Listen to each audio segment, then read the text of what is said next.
Mask নেবেন, mask. এবার সাবধানে মাস্ক নেবেন, মাস্ক। এবার মাস্ক লাগবে? বেটা লাগবে না। আরে সাহেব কেউ তো নিন, মাত্র 10 টাকা। ভাই আপনি নিন, লাগবে না।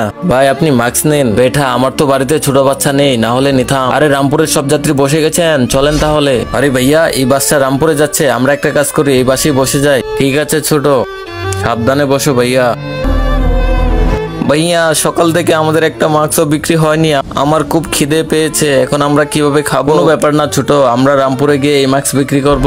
ভাই মাত্র 10 টাকার দুটো মাস্ক, আমরা তিনজনে একটা করে মাস্ক কিনলে ওই গরিবের উপকার হবে। হ্যাঁ ভাই আপনি ঠিক বলেছেন। বেটা দে একটা মাস্ক আমাকে দে, দে বেটা আমাকেও দে।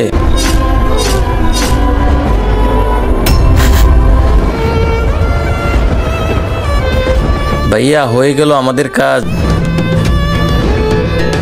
ভাইয়া তিনজনের মোবাইল নিয়ে নিয়েছি, চলো। আজকে দেখবো শয়তানকে হারিয়ে কে কে আল্লাহকে ভালোবাসে। যারা আল্লাহকে ভালোবাসে তারা ভিডিওতে লাইক এবং চ্যানেলটি সাবস্ক্রাইব করে দাও। আর শয়তানকে ভালোবাসলে লাইক সাবস্ক্রাইব কিছুই করতে হবে না, আর কমেন্টে আল্লাহু আকবার লিখে যাবে। অন্ধ হওয়ার নাটক করতেছো আর লোকদের এই মাস্কে মেশানো অজ্ঞান করার ওষুধ দিয়ে অজ্ঞান করতেছো। কে তুমি?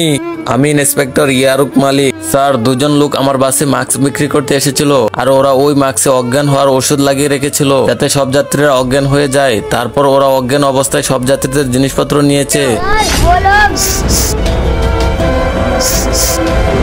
আমি এই মাস্কগুলোতে অজ্ঞান করার ওষুধ লাগিয়ে দিয়েছি, লেগে পড়ো কাজে।